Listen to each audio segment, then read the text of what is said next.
Hey, everybody, welcome to Pucknology After Dark, brought to you by Audible.com. As you know, you can help us out by getting yourself an Audible account where you can get one free book. Whether you like the service or not, you get to keep the book. And there's all kind of audiobooks. I think there's something like 1.5 billion of them. Hashtag alternative facts. Check it out. It's going to be great. I'm glad you guys are all here today. It's afternoon. I'm hosting. That's when you know things have gone terribly, terribly wrong. With me, though, is Hockey Jerk. Hockey Jerk, how you doing? I'm going to wait a couple minutes because you wouldn't like me before I have my morning coffee. Oh, damn. Damn. Side note, those people suck. Yeah, everyone sucks. All right. You know what doesn't suck today, though? The Sharks didn't suck today, and it's about damn time.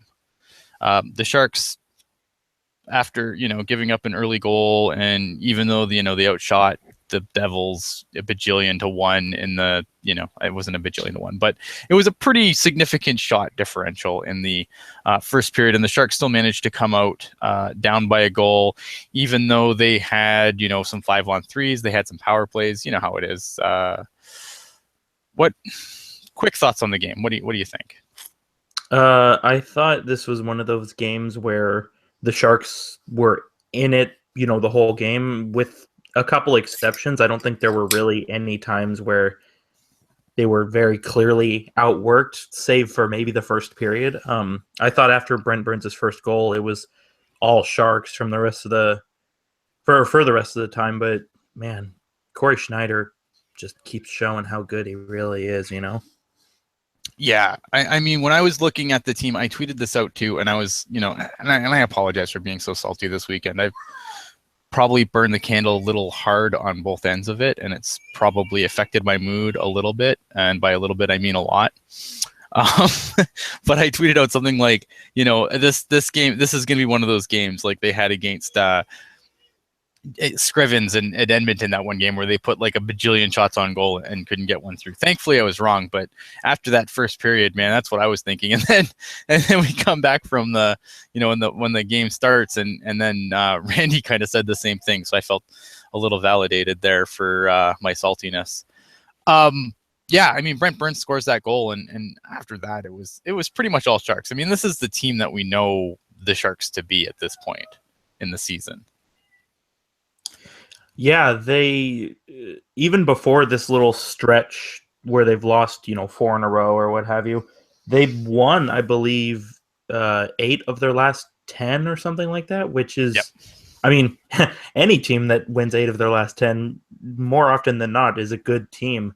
But we've seen this pretty much all year where the Sharks will lose 2, 3, 4 games in a row, and then they'll just rattle off like a lot of more wins than losses in any given streak. And it's nice to see that the Sharks have the ability to, bounce back and kind of right the ship versus in years past where things go off the rails and it takes a miracle to get things even back close to the rails. Right. Yeah. You'd see like the Sharks, in years past, I think it was to me that the turning point of last season for me was the Detroit game last year, where they lost, but you knew that they were the better team, and you knew if they kept playing like that, then things would kind of come together. It was nice to see that we didn't have to suffer like 3 more losses where, I mean, this road trip was bad, but I'm glad it didn't take, 3 losses of good hockey to kind of get them back on the right track again. Right. And even though they did, they only got, I think, 5 out of 10 points on this road trip, but even with that, they still made up ground created more separation just because Edmonton and Anaheim keeps losing in regulation. So there's never losing is never a good thing, but if there was Right. ever a time to lose, especially in overtime, it would have been on that road trip. Yeah, I mean, look, I'm not happy with the road trip. I don't consider this road trip a win by any stretch of the imagination. I think that, I mean, they looked good today against the Devils, but the previous games, I mean, they got points out of it, but I don't think that's anything that you should really, pull your shoulder out trying to pat yourself on the back for either. No, not at all. I mean, we said it after the game against Buffalo too. letting in 3 goals in the third period is, it's unacceptable, especially, other people, not myself, of course, Mhm. say that Buffalo is a winnable game. And so if it is a winnable game, then they should have won, and they should have won by 4-1. But I mean, obviously, you're not going to win every game, but you should No. at least win. You should at least win the games that you're leading in the Yeah, third I period. mean, or at least look good losing, which they didn't. Like, I Yeah, didn't think they that looked that great in Buffalo, and they looked pathetic in Boston in last night. And sorry, last night, yesterday afternoon, morning, whatever. Um, I didn't think they looked overly fantastic there either. So even though they got to overtime, whereas this game there was a considerable pickup by the team as far as how they played and what they were doing. As far as kind of playing the hockey that we've seen them play while they were winning. Um, and look, I mean, there's a lot of, there's still some good things to take away from the trip. I think, not too much, but I thought that, Hurdle and Timo Meyer continue to look good together. Kevin Labanc gets called back up, wasn't yeah. even supposed to play, and Kevin Labanc's been great. I don't know if we see him go back down to the AHL ever again at this point. No, not at all. Especially, well, I mean, he's got the 2 assists today, which already, shouts big game. But something I've been saying pretty much since the first time they called him up was, if you watch his play away from the puck, he's always, doing the little things and doing the right thing to keep himself out of trouble. And I True. think today more than anything was a big indicator of that. I mean, yes, he was on the score sheet, but he was also just a menace with and without the puck in all the good ways. Mm-hmm. No, I agree. I think that's what last year I thought, during the regular season, that was the same praise that I continuously heaped on Jonas Donskoy. Same thing, Mm-hmm. yeah, maybe not putting up a ton of points, but you look away from what they're doing and you look at his play away from the puck and it's fantastic. The guy never gives up on a play. He keeps going. And Labanc, that second, I think it was the second goal, he was just all over the place on that. Like Yeah. he made all the things happen, really. So, I mean, I'm glad. I hope they keep him up on that first line. He should have been in the top 6 to begin with, and the fact they started on the 4th line really made me angry this morning. I'm not gonna lie. When I saw those lines, I'm like, really? Are you like, it's like your guy who gets you a point is sitting on the bench. Now, obviously, Jones had a good game, so that's kind of a moot point. And then Kevin Labanc, I thought was great last game. One of the better, top 3 Sharks on the team last night, and he's on the 4th line. It's like, where's the justification for that? But I mean, it all worked out in the end. Labanc moved up the lineup during the game, and I think that I think that's good. Yeah, I think Labanc's undoing, or if you like this little funk that he was in, I think it really all started when he was yanked off of the Couture line, because I thought he and Logan had Mm-hmm. really developed a lot of chemistry. And it's always confusing when a guy looks like he's doing really well somewhere, and then coach or GM or whomever is like, oh well, yeah, you're playing well, but bye, go to the Barracuda. Like that, I don't know, that just stood out to me as being like the beginning of this little funk that he was in. Yeah, yeah, no, I completely agree. So a lot of questions coming up, and I'm sure we're going to talk about this later tonight on the writers' room as well at 8:30 p.m. Pacific. So keep an eye out for that. After this little bump in the road here, like, is this a team that needs to make a move? Are you happy with what's on the team right now? Do you think they need to make a move? If what's a player that you would go after?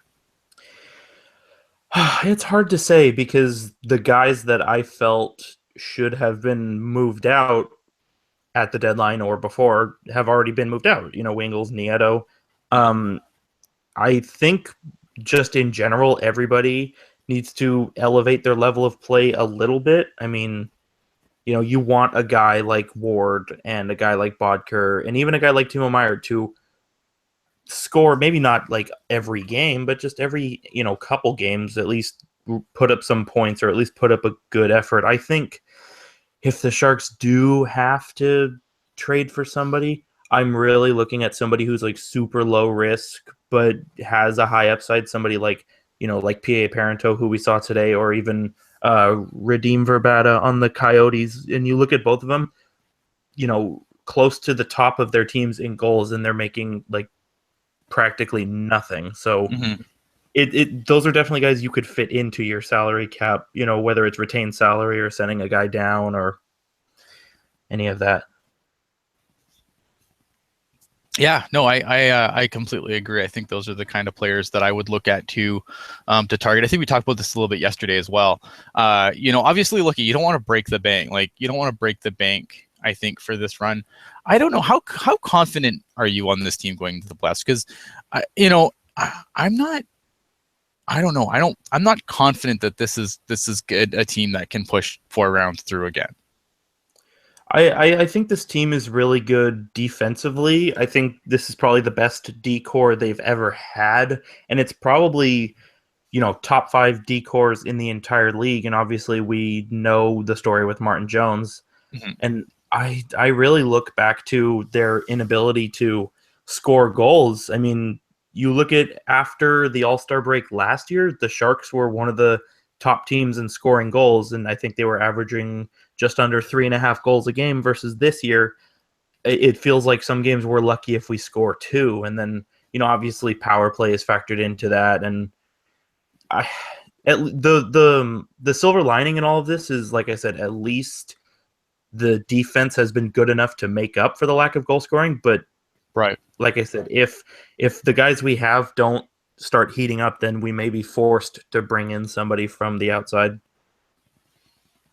Yeah, I mean, and maybe this is good because if we all recall last year, I wasn't very confident about the Sharks' chances in the playoffs either, and look how that turned out. So, so maybe my skepticism is a good thing. I'm just not. I mean, I don't know who in the West I would say is the the team to watch. Like, I think the West is jump ball this year for me. I like Minnesota. I think they're the real deal this year. Yeah, but Bruce Boudreau can't win a third round series. I can't win a game 7 Also or a third round series. So I'm not too worried. No, you know what? I think that Minnesota's interesting, but I mean, there's no proven track record there. You know what I mean? Like, that's why, like, yeah, I think the Minnesota Wild could do something good. Chicago obviously has the pieces that they could make another run. But I mean, besides that, I mean, you have the Sharks, you have the Ducks, but I don't feel like there's like a favorite to come out of the West right now. Yeah, at least not right now. I mean, I remember, in the summer saying that with a lot of confidence that the Western Conference final was going to be San Jose, Nashville. And as it stands right now, that doesn't look like it's going to be the case, considering Nashville is one of those teams, kind of in between like the third spot in the division and the wild card. And I go back to Minnesota just because it feels like every year the critics or the reporters or whatever you want to call them have said, oh yeah, this Wild team is the real deal, and then they lose in the first round or whatever. But I feel like this year they are actually the real deal. I mean, they have a good goalie, they have an elite defenseman, and I think their offense has heated up at the right time, and their young guys have taken good steps in their career at the right time. But I don't know if they cool down, then I don't know. I don't know how that team shakes out, if they are still a contender or not. But at least as it stands right now, I think that they're probably my pick to come out of the West, if it's not the Sharks. Yeah, it's a good. I mean, to me, depending on where they slide in, it could be a good, maybe not a dark horse, but a dark horse pick. The East, I think it's just whoever comes out of the Metro, right? Like whoever survives from the Metro division is the team to beat. The Metro division is no longer meh. No, it's not meh at all anymore. Yeah, the Atlantic division this year is kind of like the Pacific division last year. Like, if the NHL like playoff structure didn't force 3 teams from each division to make it, I would almost be certain that all 8 teams from the Metro could make the playoffs. Except for the division leading team because that's always been a thing. Right. Angry child. What's the matter, dude? Yeah.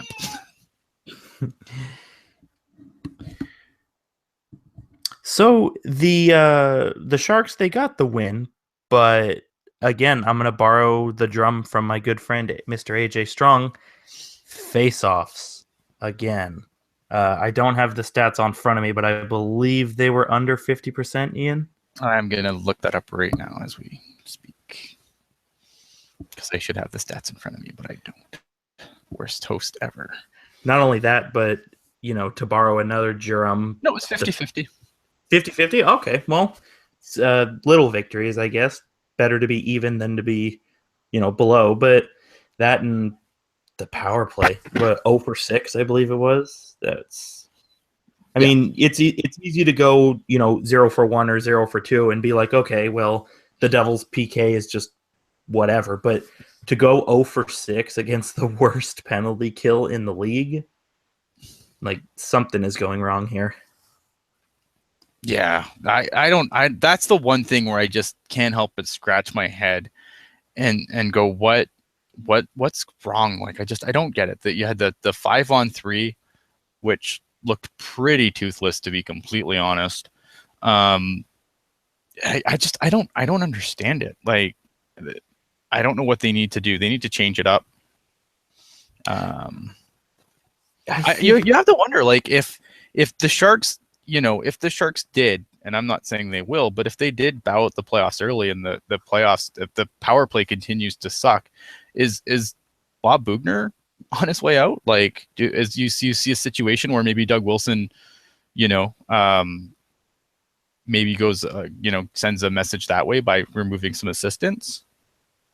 It's very possible. I mean, I don't remember when exactly, but I remember a few years back, under the Todd McClellan regime, it was always him and Jay Woodcroft, and then you saw a handful of guys come and go. Matt Shaw, Todd Richards, Jimmy Johnson, Larry Robinson, all those guys. I honestly wouldn't be surprised, especially like you said, if they fall apart in the first or second round of the playoffs with a just awful power play. And you touched on it too, because I've seen countless people, on Twitter and, just in person, just saying, oh, the power play is this, and we need to do this to fix it, and this guy's not getting it done. But honestly, I don't know what you can do. I mean, they've tried the big gun unit. They've swapped, LeBanc in and Ward and Bodker, and I don't really know what would work short of just, busting out the Todd McClellan blender and just see what you can do. I mean, at this point, as it falls to the bottom, like, what do you have to lose? I mean, it's already in the bottom third of power plays in the league. So to me, I'm like, what do you have to lose at this point? The playoffs are coming. Obviously, you're not going to get as many, playoff. You're not going to get, you don't really want to rely on your special teams in the playoffs, because especially the deeper you go, the more the whistles get swallowed. Mm-hmm. So maybe that helps the Sharks, the fact that, at least they can score 5-on-5. But at this point, to me, I would pull out the blender. I think you want to see if you can find something that sticks, instead of just being like, we're 2/3 through the season now. You're just going to be like, oh, well, this worked before, so this will work again. It's just a matter of when, right? Right. And I mean, obviously you have to give it some time, even if things aren't really working out. You got to, I think it was smart to keep the big unit together for as long as Coach has, just because you can't get guys going if you don't give them the chance to begin with. But like you said, we're so late into the season, and in terms of the power play, things are so far back as it is. Why not just mess it up? Or why even, what's to stop Peter DeBoer from just throwing out his even strength lines on the power play? It appears to me that they do pretty well. Uh-oh, we're in trouble now. Oh no.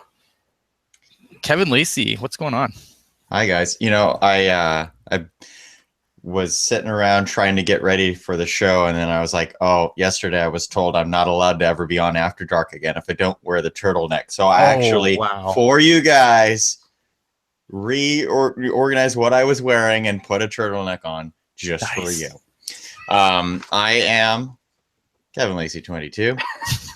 And I like that you guys brought up what happens if to the coaching staff if the Sharks were to fail in the playoffs. Because I was actually thinking this morning, oh God, what if the Sharks were to lose in the first round of the playoffs? Like, what would happen to the roster, to the organization, to the fan base, like after going to the Cup Finals last year? And it's not like unheard of territory. We've seen teams that have made the finals and then not even make the playoffs the next year. The Sharks aren't in any danger of that, but Right. still, I don't know if it's a coaching change. Because you're right, the special teams stink pretty much. Yeah. But I don't know. Doug Wilson always has this history of just gutting the bottom six, and I feel like that they'd probably take the fall. I don't think it's just a McClellan thing, because it happened even before McClellan, back to the Ron Wilson days. So I'd worry if I was a bottom six forward about that. I think the D are fine defensively. The Sharks have been solid most of the year. So if, let's say, the Sharks do lose in the first round of the playoffs, do you think that the alleged 3-year extension for Joe Thornton gets reconsidered? Yes. I think that you already should be reconsidering it if you're Sharks management, because Thornton's still a great player, or a very good to great player. But he's not getting any younger, as the cliche is. Mm-hmm. And so the Sharks have been in cap hell all year. I mean, they've been in cap hell previous years, but it's been really noticeable this year. And everyone talks about it can't fit Patrick Marleau in next year. That's true. But if Joe Thornton's going to be pulling in another $5 million a year or something over the next 3 years, that's not going to make the financial situation any better. Like, yeah, keep Thornton, but he needs to be on a more cost-effective deal as well. Yeah, I still Ian doesn't agree with me. Well, I mean, I just think like it's one of those guys where it leaves such a big hole. I don't think. Oh, I'm not saying get rid of him. That would leave. Yeah, no, I'm just saying if that's what he wants and you don't re-up him and he calls your bluff on that, like, I'm terrified of the hole that leaves in the lineup, because I don't think, I've been on the record many times. I don't think Logan Couture is the number one center in this league. Okay. That's where we disagree, but okay. I don't think he is. He can't win a draw. To be fair, nobody on the Sharks can win a draw. I don't care. Thomas Hertl can win all the draws. He's not a number one center on this team either. Thomas Hertl could go 10 for 9 on the faceoffs, and they would still want to play him at left wing. I know. I'm going to cheap plug here. You know who could win some faceoffs? Curtis Brown. Happy birthday, big guy. Happy birthday. I love that guy. He needs to get on Twitter. I'll be his first follower. I don't know. I'm afraid of what this team, like, I know it's coming, and eventually we're going to have to deal with the reality that Joe Thornton's not going to be here anymore. I'm not ready. Not ready. If only there was more time. Yeah. No, Speaking of Joe Thornton, I know you guys have been on the show here for a little bit. And definitely for everyone out there, Pucknology After Dark is what you should be watching after the show. Sorry, Brody. However, I was simulcasting, I guess, After Dark and the Sharks Comcast Sportsnet Postgame Live. Joe Thornton, after the game, pulled a young, 3-year-old fan out of the crowd and his dad and took them into the locker room just because they were wearing Shark stuff. Nice. How cool is that? And so they showed Thornton bringing him in, and then Brent Burns walking up with a slice of pizza. Apparently, Brent Burns is the new pizza rat. And he's just like, hey, what's going on, guys? So, I mean, that's such a cool thing for hockey. Hockey players are the best. Way to treat your fans right. I agree. That's very cool. I like that a lot. Oh, where to go from here? Kevin, what did you think of the game overall? I don't know if we gave you game thoughts in yet. What I thought of the game was that I was asleep during the first period because the game was just that early and I had a really long night. And no, it wasn't that kind of long night. It was just a really long night. So I woke up and saw the shots were like 19-3, and I was like, oh, well, I picked the Sharks to lose 3-0 tonight. So, well, they're losing right now, but hey, that's at least a good sign. And then that second period, man, the Brent Burns show. He was on fire. I tweeted out, especially after the Joe Thornton goal. Boy, I mean, Corey Schneider let his emotion get to him, and I didn't blame him because Corey Schneider did not see. He was double screened on all 3 of those goals in the second period, and it's like, all right, the defensemen for the Devils need to either block some shots or get the hell out of the way, because Schneider's one of the best goalies in the league. So if you're not gonna stand there for him, get out of the way, because he will stop it. But thankfully for the Sharks, the Devils suck on defense. And Brent Burns, man, 24 goals. Holy cow. Well, and you bring up a good point too, Kevin, because in the first intermission, they were interviewing David Schlemko on TV, and they asked him, how do you score against Corey Schneider? And he said, you have to get traffic to the net. Now, that is absolutely a cliche. You probably hear it at least once a minute in the world of hockey. But I thought it was really cool that the Sharks identified what they had to do and did it, because we've seen countless times where they say, oh, puck's in deep and shoot the puck and skate hard, and then it's more of the same. And that's where a guy like David Schlemko really is valuable in that situation, because he was a Devil last year. Like, he knows that system. So, I mean, he of anybody should be the one to identify that. Well, besides the coaching staff. but yeah, so the Sharks made the adjustments, but still, like, they held their ground. Again, I missed the first period, but it sounded like they were very offensive heavy, which is good. Made some adjustments in what they did with that offense, but still pounded the Devils into the ground. It was great. Well, I thought, for me, like, watching the whole game, I think after the first period, I think the thing that really stood out to me was how much they simplified their game. Okay. Which I think, sometimes that's really important too, where you can go and you can try and play your system, but sometimes you just need to kind of strip it back to basics and then build it back up. And I thought the Sharks kind of did a really good job of that over the last 2 periods, where I thought they really simplified things. Their plays, they didn't make some of their, super, this is the most beautiful pass in the planet, and watch me look at how awesome my pass is. I thought there was a significantly less of that. Well, there was a play in the second period. I don't remember. I think the Sharks were even strength, but it was like a tic-tac-toe play to Marlowe. And that's like, good. Don't give the Devils time to set up defensively. Just pass. It didn't go in, but it was still like, that's a great play. You have the talent to pull off a play like that. Don't give the other team time to react to what you're going to do. Right. No, and I think, and you talked about, simplifying the game and that sort of thing. Yesterday in the game against the Flyers, I believe it was in overtime, Brent Burns is bringing the puck to the neutral zone, tries to pull the move, and then bobbles it, and Wayne Simmons goes in and scores the OT winner.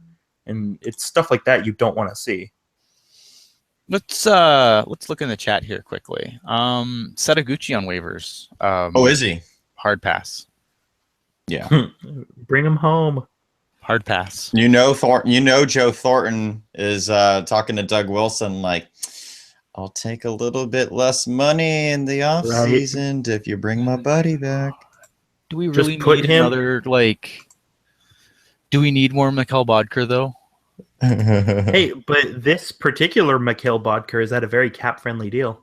That's true, but it doesn't replace the Mikhail Bodker that's not going anywhere. I don't know. All I'm saying, you put him on Jumbo's wing, and all of a sudden he starts feeling good. Maybe scores like 10 in the playoffs. Who knows, Ian? Maybe Kevin LeBanc scores 12. Ooh. Maybe. I don't know. Could be the comeback for all comebacks. Burns and Setaguchi. Yeah. Oh my goodness. I mean, look I get the sentiment behind, bringing Setaguchi home, especially after everything he's been through. But the Sharks really, well, yeah, that was a long time ago, guy. Everyone's gonna point to that LA game, and that was a long time ago, kids. And it's nice to. it's nice to have feel good stories and all that, but Claude Lemieux was a feel good story for the Sharks, and how well did God. that work out? No, exactly. Not at all. There's something that really drives me crazy about this fan base is sometimes it can get just a little bit over sentimental. Yeah. This reeks of that. I understand. I would like to be a good person too, but I also want to win the Stanley Cup, and I don't think that bringing on Seto, a guy who, he's got some goods. I'm not saying Seto's a terrible hockey player, No. but it's not like he has a ton of competition for ice time on the Kings right now up top. I don't think. Yeah. Well, here's the bottom line: the Sharks aren't winning the Stanley Cup until they bring back Jonathan Cheechoo. So, True. Yeah. See, I do actually think that would be the sentimental comeback would actually be Cheechoo. I don't think it's going to happen either. But No, it's never of the two. The guy I actually can't think skate at Setoguchi NHL has more speeds. potential than Cheechoo, but I think Cheechoo's the one they would bring hey, back. Cheechoo is a KHL All-Star. I'll have you know. He is, because the KHL is a slower game. Yeah. He can't skate. I mean, the one thing about Cheechoo was he wasn't a great skater to begin with. He had the double hernia surgery, and that was it. Like, he cannot keep up at the NHL level anymore. You could probably put Cheechoo in a wheelchair on Thornton's wing, and he still scores 50 goals, though. So I know. It also doesn't help when the KHL's own commentator, now mind you, I'm not a fan of the guy whatsoever, but when the KHL's own commentator says Jonathan Cheechoo doesn't play in the NHL anymore because he wasn't very good, and he's one of the KHL's all-stars, like that. The guy only has a Richard Trophy. I mean, you can't take that away from him. No. It doesn't matter. Yes, I know that, lots of guys except for this year can score a bajillion goals on Thornton's wing, but come on, people. Let's Mike Neves wants us to put the crack pipe down. Yeah, okay. We should. I want to know, because I think it's Mike Nevis, but it could be Mike Neves. Mike, how do we pronounce your name once and for all? Inquiring minds want to know. Yes. These are the things that we discuss here on Pucknology After Dark. On back-to-back games. There's no graphics. There's just grab-ass conversation. It's pretty much what you expect. Okay, this is not Sharks. It's sort of Sharks related. But you guys, on yesterday's, I almost said last night's, but I'm not going to pull a Landy. Yesterday's After Dark, after brunch. We're hyping the Anaheim-Washington game from last night. Washington, that was a high-scoring game. I did not see any of it. But thankfully for the Sharks, the Ducks lost. Was that a good game? I'm just curious. Did you see it at all, or? I was watching. What did I do yesterday? I feel okay. Bam. I was watching Barracuda. If they would have matched up for time, but I the last game I watched was Barracuda, and then I went to bed because I'm exhausted. All right, it's Mike Nevis, confirmed. Aaron Ward, confirmed. Got it. Confirmed. Ryan Suter to Detroit, confirmed. E5. Wait, it's kind of funny, Jerome actually. McGinley's on the trade block again. We'll talk about that tonight on the Writers' Room, but we might get another Aaron Ward confirmed Jerome McGinley moment. If he goes back to Boston, though, oh, good Lord, what is Don Sweeney doing? I don't think. I mean, that was another question you saw. Do you think, and I don't want to do too much because, we're supposed to actually have something to talk about tonight, too. Yeah. Where we kind of cover these topics. But, the LA Kings, they're an interesting team. Do you? I mean, I know they have cap issues, much like we do. Do you think they buy, sell? This is a question from the chat. Do they buy, sell, stand pat? What are you guys thinking? Well, so what they should do is sell. But what they will do is buy, because as we've seen before, they think that a rental will solve all of their problems, and then it comes back to blow up in their face, like Andre Sekera, like Milan Lucic. The Kings are kind of in the same boat as the Detroit Red Wings, where they're still living off the high of, a couple Stanley Cups, and they don't really want to look themselves in the mirror and say, oh, wow, this team is crap. We should probably fix it up a little bit. Right. So basically, the Kings are the ones that'll get Radim Verbata. And just from Mike here, quick, yes, probably. Just from Mike here in the chat, quick. The team scouts who attended the game was the Chicago Blackhawks, the Toronto Maple Leafs, the New York Islanders, Vegas Golden Knights, Winnipeg Jets, and the Detroit Red Wings all had scouts in the house. I love hearing that info. Whenever people say that, like, keep that info coming, because that's just curious to me. I always want to know who's looking at who. Bodker for Lad, 1 for 1. Well, we almost, on last week's Writers Room, we almost sold Kurt Price on Bodker for Patrick Berglund till we told him what Bodker's contract was. That's true. And then he said, oh, never mind. Never mind. What the hell are you guys talking about? Put down the crack pipe. We can absolutely get Austin Matthews. I don't see why the Leafs, what a bum that guy is. They're falling. They're free falling now. All these kids are for nothing. It's totally time to just tear it all down. And I don't know. I don't want Austin Matthews because then we're gonna Santa Rosa's own. God. Will he be the new Long Beach native? Even though he was there for like a week or something. Yeah. I breathed the air there for a couple of days, and then I left. I'll get him and Brooks Orpik. Was San Ramon? What did I say? Santa Rosa? I don't care. I'm so over that. Puck guy spitting fire in the chat. Correct. No, it's all good. Brooks Orpik, Brooks Orpik, who was born in San Francisco, but went to school in Michigan. Yeah. Whatchamacallit? So, there's a Barracuda game tonight. There is a Barracuda game tonight. If y'all want to see me wearing a white turtleneck instead of a black turtleneck, tickets are on sale for as cheap as $10. And wait, why am I promoting this game more than the Barracuda? God! Hey, there's going to be, from what I understand, there's going to be a few of us there tonight. No? Awesome. Well, it is California Heritage Night or something like that. Yeah, you California Heritage Night. No, I feel like and I'm gonna just draw a blank now of all who's gonna be there, but I know you're going. I know Zach's going. That's why Writers Room is late. I'll be there in spirit, like a Obi-Wan Kenobi ghost figure guy. AO, look at AO 1 2 3 4 5 is going to be there. Look, all right, you guys are there. You guys need to hook up, need some pictures and section 109. Although usually in the second period, I am being a how do I want to say? Well, I'm just kind of slutting my way around the arena to talking to all these different groups of people. So, I'll find turtleneck. It's probably Kevin. Say hi. There was. I can actually confirm that because there was a Barracuda game that I was at, and Kevin is like, "Oh, I'm in this section," and so I didn't see him for the first period. Second period, he's sitting next to me the whole time, and then the third period, he just disappeared, and I was like, "Okay, bye, Kevin." All right.